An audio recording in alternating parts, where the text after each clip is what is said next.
Hello everybody, welcome back to my channel. My name is Maureen O'Connor from Quilters Heaven in Northbrook, Illinois, and I am the Opinionated Quilter. Today's episode, number 37, is quick and easy last-minute Christmas gifts. But before we get to that, I have a couple of updates. First, on the chip off the old block pattern, I communicated with Kathy Brown, and she had originally said that she thought she'd be able to sell me the pattern again by the end of this year. And now she tells me, no, it looks more like it's mid next year. So I do have a wait list. If you're not on the wait list, you can contact me either through Instagram or on the comment section that you'd like to be on the wait list for the chip off the old block pattern when we get it back in. Second item is we're looking for episode ideas. So we will have a poll posted. If you are subscribed to my channel, you can go to the subscriptions tab and you will see the poll there. If there's an idea you have that is not in the poll, please go ahead and put it in the comments section. Now, let's get to my opinion. My first opinion today falls into the category of you don't realize the effect until you actually do it. And this goes back again to our gilded Christmas tree skirt. And it's a hexagon. So there's 6 triangles. Here's a triangle and here's a triangle. And in Krista's directions, she has you not sew this last half of the center seam because you're going to cut here to open it up to make it a Christmas tree skirt. So I went ahead, and even though I did sew it so I could quilt it, I still cut where she told me to cut. And what happens there is, and of course I didn't realize this until I did it, this is one of the 60-degree turns. This is the same turn here that this one is here. It just is split in half. So what that does is it takes the 60-degree and turns it into 230 degrees, which means then that you're turning this piece of binding at a 15-degree angle. It wasn't easy. This one didn't turn out too bad, but I'm really not particularly happy about that. But the recipient, my niece, says it's fine, so we're good there. But what I have always done on my hexagons that are Christmas tree skirts, I've always cut straight down the center of one of the triangles. And now I know why. Here is another hexagon, and here's a triangle. Here's, whoops, let's see if I can hold that up better. And here's a triangle. So I have cut straight down the center of the triangle. Look at the difference of that effect. This is a plain old regular 90-degree turn. So this is your regular 45-degree turn like you would do on any other quilt when you turn the corner. Then all the rest are the 60-degree turns, which I've shown you how to do in a previous episode. So going forward, I have 2 more gilded Christmas tree skirts to quilt and finish. I will be looking at my star points and see which one meets the least good, and that will be the one that I will cut straight down the center. So in my opinion, much better to cut your Christmas tree skirt in the center of a triangle than where 2 triangles meet at the 60-degree angle. My second opinion for today is I should follow my own advice. This is a little tiny quilt I made for my daughter's friend's nephew. And I decided I wanted to use this striped fabric on the bias for the binding. I love the look of striped fabric on the bias. So when people are in the shop and they want to purchase striped fabric for bias binding, I tell them, don't buy anything less than 3/4 of a yard, maybe even a yard. Why? Because you're cutting on a 45-degree angle, and if you have too small of a piece, you can't get very big pieces of your binding. Well, I didn't follow my own advice. I said, this is so tiny. that I can use a smaller piece of fabric. So I used about a half a yard. And how many strips did I need to cut? 7. If I had done this straight grain, just over 3 you would need to get around here. So you'd essentially have to cut 4 strips. I had 7, which means I have 6 joins to get those. And if you're like me, you don't want to have one of your joins of your binding in the corner here. It just makes it so difficult to turn if you have the joining of the 2 strips. So I lay mine out to make sure that there's no joins of the strips in any of the 4 corners. Well, you got 6 joins, 7 strips. It's not easy to keep adjusting and make sure you don't have any in the corner. So in my opinion, I would be better off if I followed my own advice. That's our opinion today. Let's get to the episode. There is still time to make Christmas gifts. And best of all, when you do small projects, you can use scraps and stash that you have and not buy anything new. There are so many free patterns out on the internet, and you can make several of them in an assembly line fashion. Some small, really good projects, in my opinion, a tissue paper holder. There's a lot of patterns out there. Just search it and you can print out the pattern you like, and very little fabric. You can make one for all of your friends. Another thing you can make are little cases, little zipper cases. Make this one longer. It's a pencil case. Here's a little coin purse. Here's a little business card holder or credit card holder. Again, very little fabric. There's a lot of patterns out there. These are Atkinson designs, and you know how much I like their writing of their patterns. They're always easy to follow, but I bet you can find some free ones too out there. Another thing I've made is a glasses case. And many of you make bags from quilted fabric. A leftover piece of fabric from a bag, all you do is put a binding on it and then sew it up bottom and not close the top, obviously, and you've got a little glasses case. A lot of patterns on the internet for wine bags. You want to bring a bottle of wine to a friend? Make a wine bag. You've seen me make these candle mats before. This one still needs to be quilted, but you can definitely whip up these super fast, and many times you'll have some fabric in your stash, not have to buy anything. Hot pads, coasters, all these patterns are on the internet. Real easy to find. This one uses a little bit more fabric, but if you have 3/4 of a yard of fabric and a 1/4 yard for the cuff, this pattern you can find definitely free, and it makes a great gift. You don't have to quilt it when it's finished, and if you have a serger, finish the seams with a serger and you don't have to do one of those fussy French seams. Super easy, super fun. Another thing you can do is embroidery. And these stitch up quite fast. I don't remember the minutes on this one, but it's tiny, so I know it didn't take very long. This one stitched out in 28 minutes.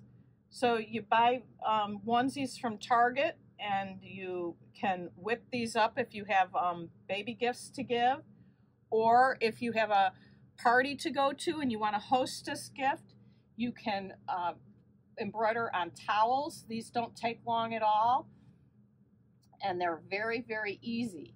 Now, you may say, I don't have an embroidery unit, and they're too expensive to get started.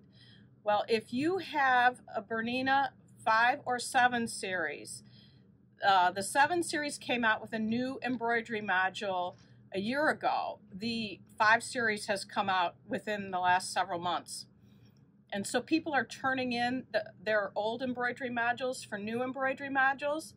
So you can get an old version for your 700 sewing machine and add embroidery for $500 or under. where those modules originally were $2,000 and the new ones are $2,500.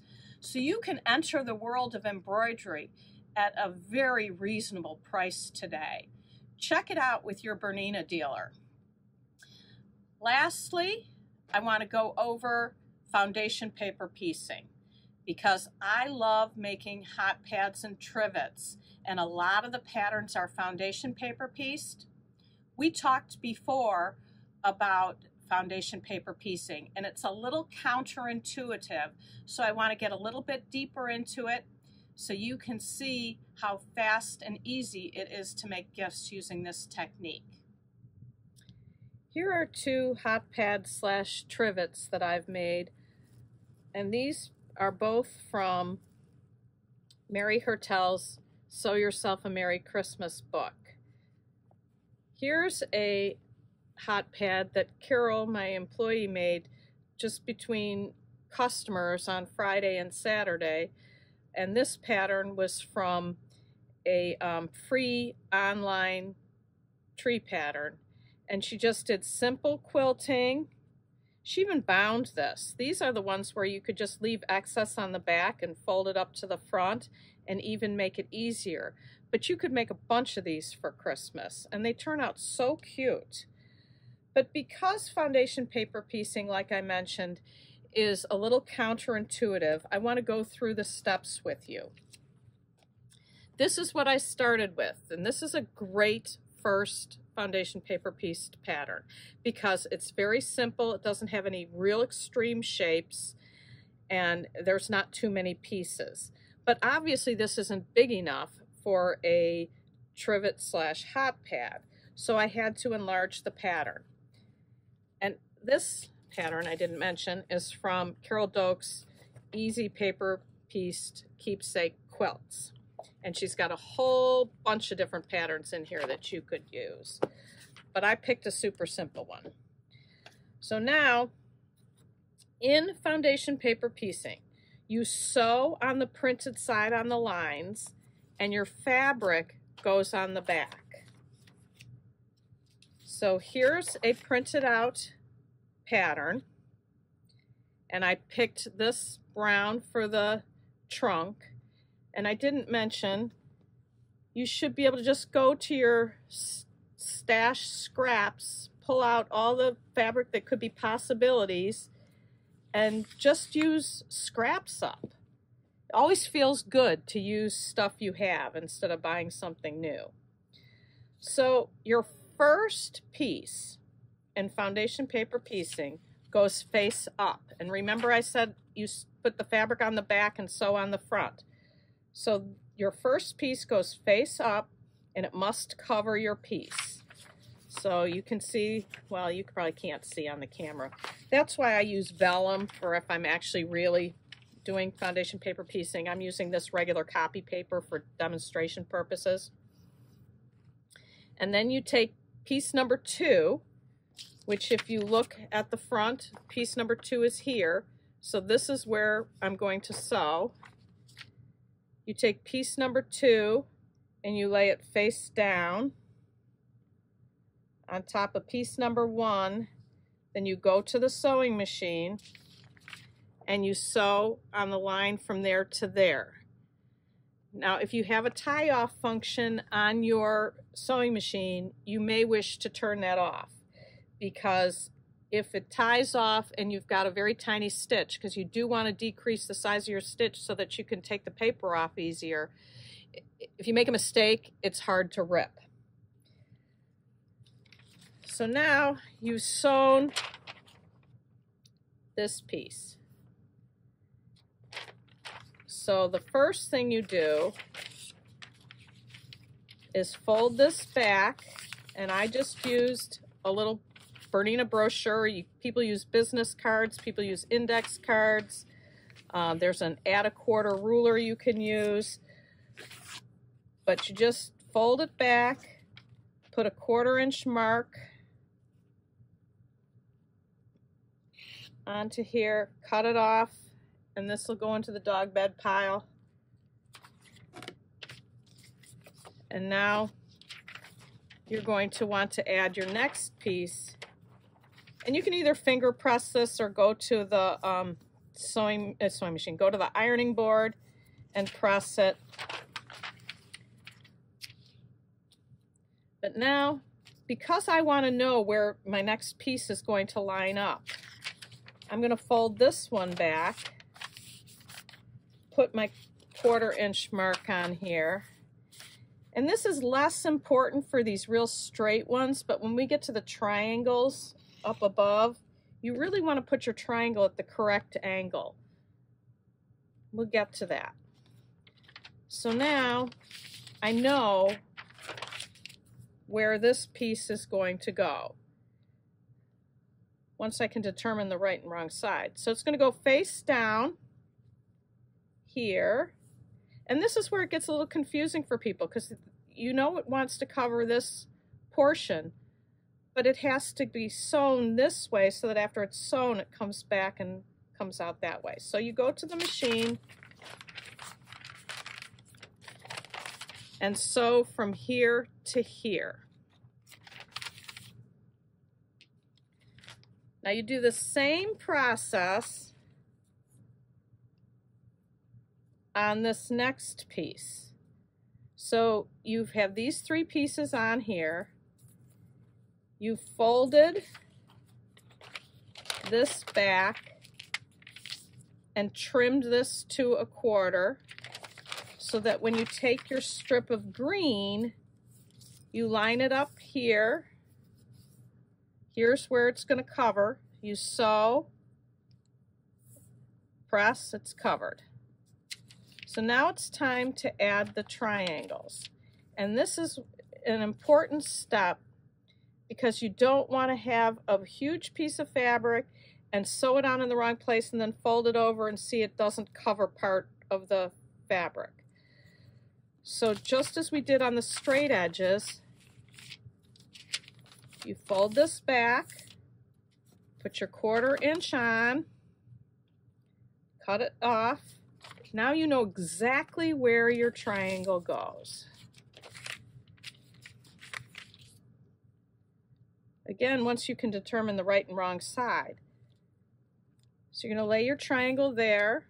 You're going to go to the sewing machine, sew here, and it'll flip back and cover the whole section.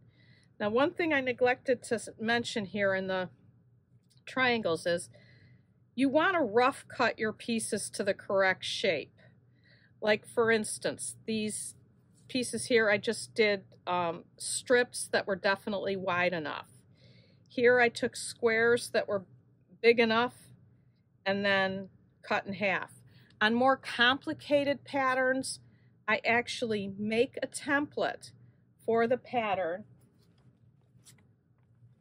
which is what I would have done like on these, where I have different shaped pieces. I would make a template for that piece, and then I would make sure I cut it in the correct shape, about 1/2 inch bigger, if not 3/4 of an inch bigger.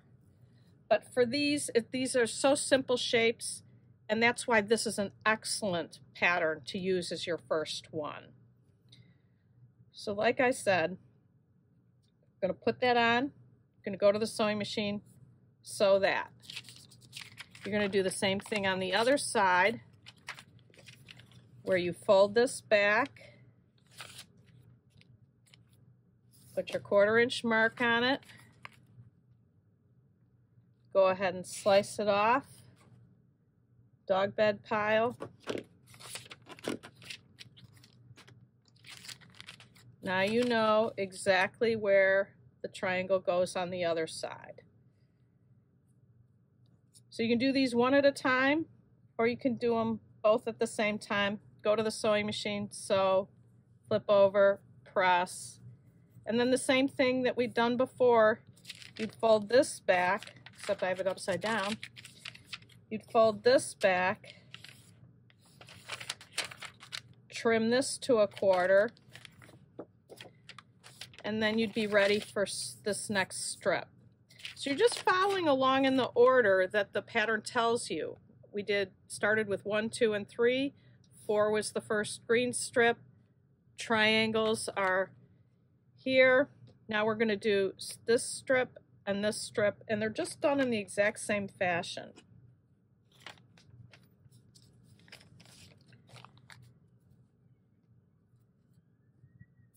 We just sewed this one, then we laid this one on top, sewed this one, and you're always sewing from this side. And then, just like we've done before, fold back, trim, and now I need a bigger triangle for this than I did for this. But now I know the exact angle it needs to go at. So I'm going to put it there. I'm going to go to the machine and sew, press. Same thing over here. We're going to fold it back, trim, and once this is trimmed, this one will go on. And this is what you end up with. You could make these in a matter of minutes, and if you're making a whole bunch of them, you just do it assembly line fashion. Then you can trim this all the way around, tear off your paper. If you've used a small enough stitch length, I go to 1.65. They'll rip right off. You can put a border on it. You can use Insulbrite and make it really protecting your table, or you can just put a nice big fat scrap of batting in there. I'm sure everybody has in their house a piece of batting big enough for this. So be sure to comment and let me know if you like the idea of the foundation paper piecing.